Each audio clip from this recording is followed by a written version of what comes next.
Language History and Change. Introduction to Linguistics.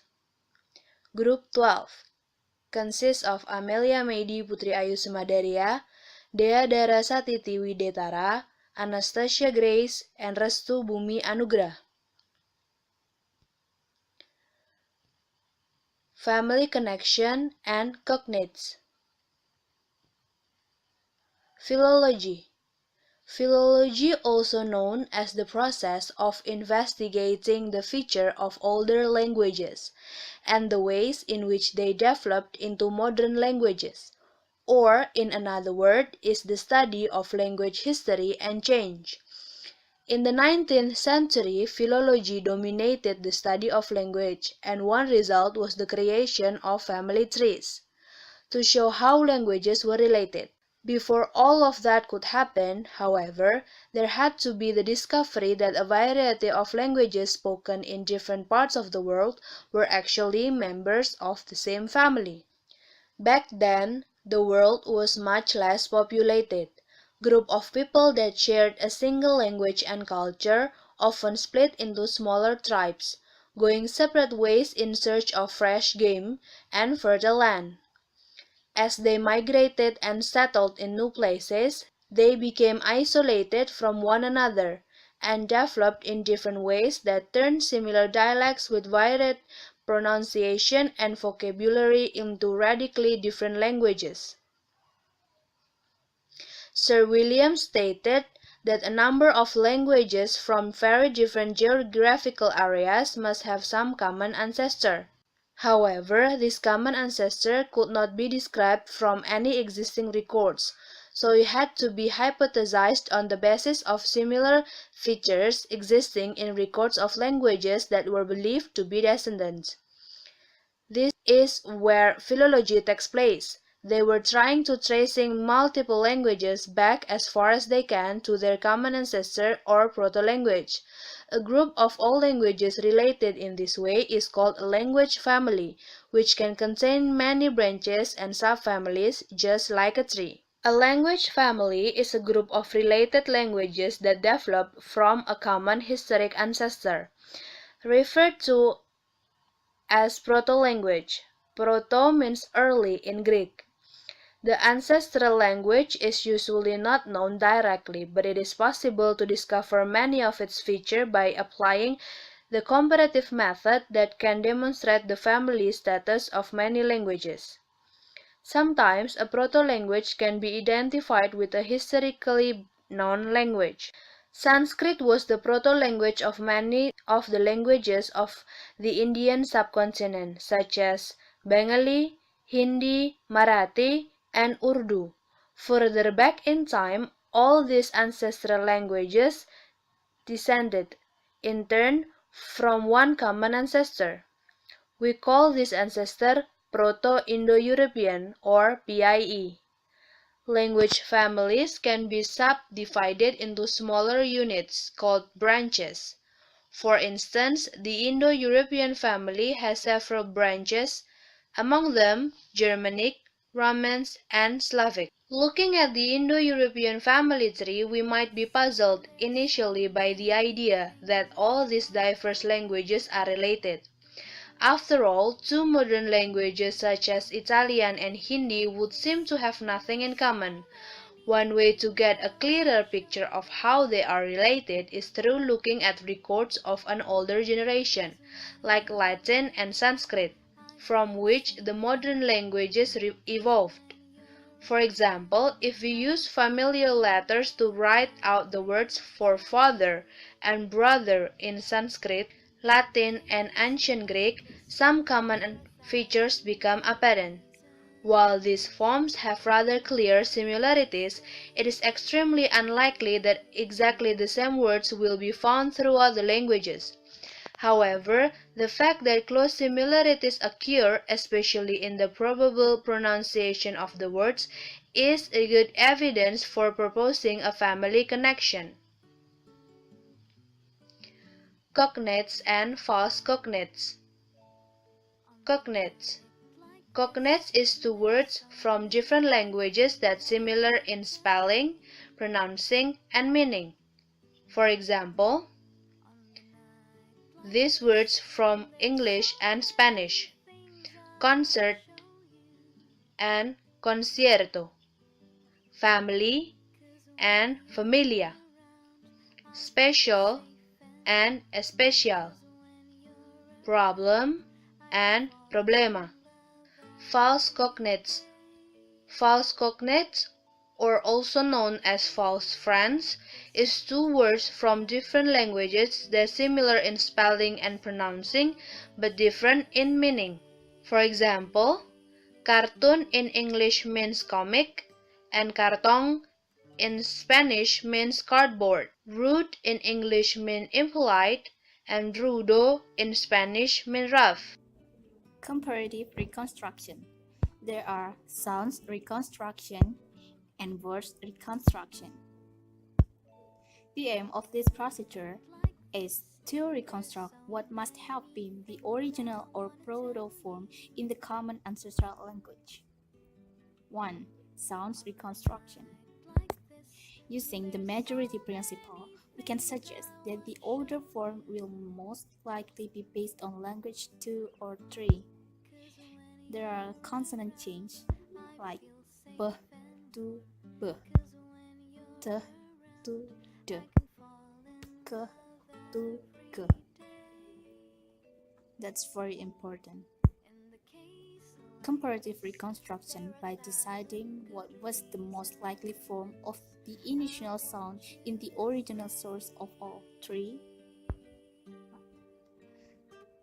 First example, battery in Italian, batir in Spanish, batter in Portuguese, batter in French, and the close is to beat.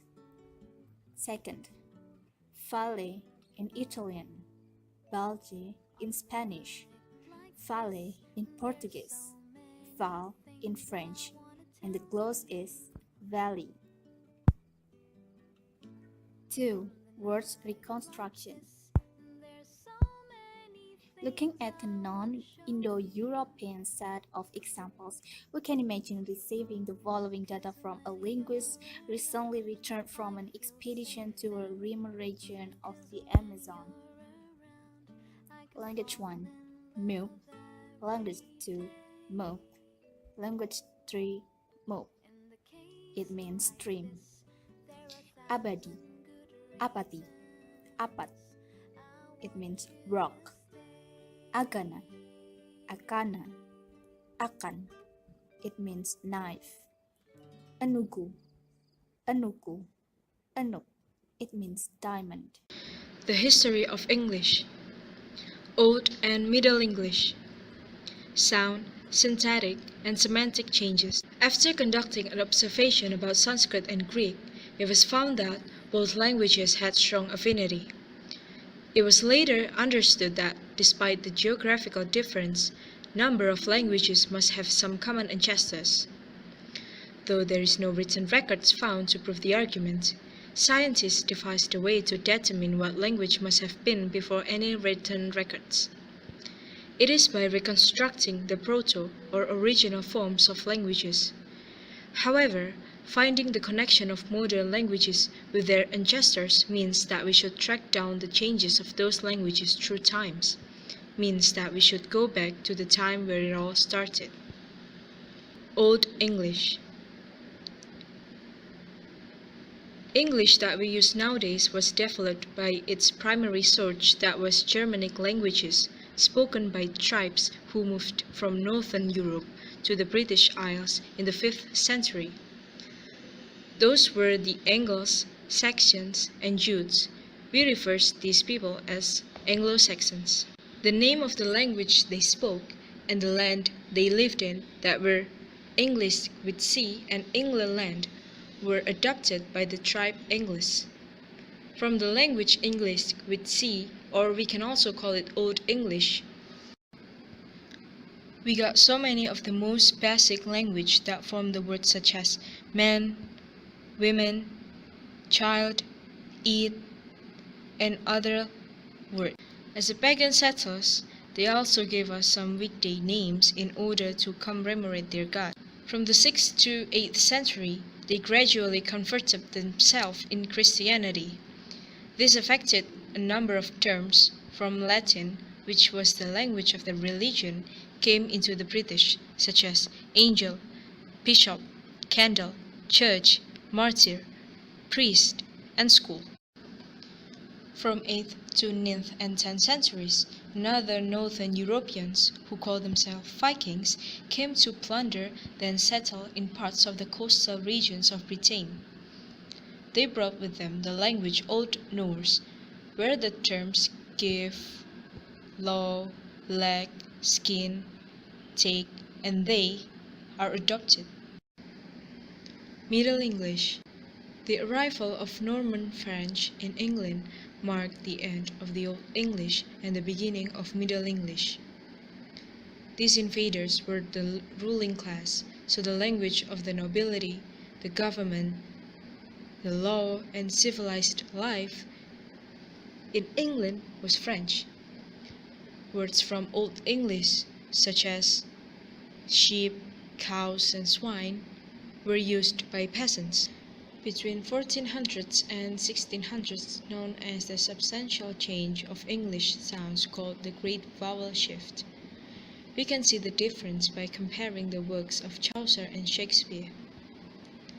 The raising of vowel sounds, like the example provided, made the pronunciation of early modern English period around 1500 significantly different from earlier period. What we have learned was the external change of English. We are about to discuss the internal factors of English change. Sound changes. In a number of changes from Middle to Modern English, some sounds disappeared from the pronunciation of certain words, in a process simply described as sound loss.